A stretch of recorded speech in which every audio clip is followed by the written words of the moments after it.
প্রায় 80% ফেস অথেন্টিকেশনের যে AEPS transaction সেটা ফ্রড অ্যাক্টিভিটির সাথে যুক্ত বা ফ্রড করছে ফ্রডাররা, স্ক্যামাররা।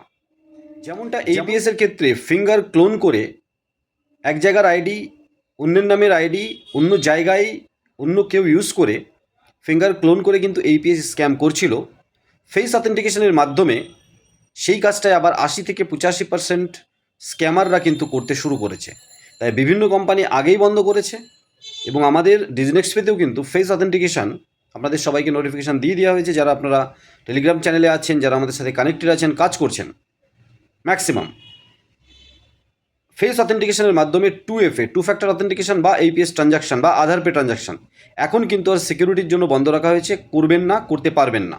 ফিঙ্গার দিয়েই কাজ করুন বা আইরিস দিয়ে কাজ করুন। নিয়ম মেনে আরবিআই, এনপিসিআই এবং আমাদের এপিআই কোম্পানির মাধ্যমে ফেস অথেন্টিকেশন যদি আবার ইউআইডিআর মাধ্যমে সুরক্ষিতভাবে ফিরিয়ে আনা যায় তাহলে আসবে, না হলে যেমন কাজ করছেন সেরকমই কাজ করুন ফিঙ্গার দিয়ে বা আইরিস দিয়ে।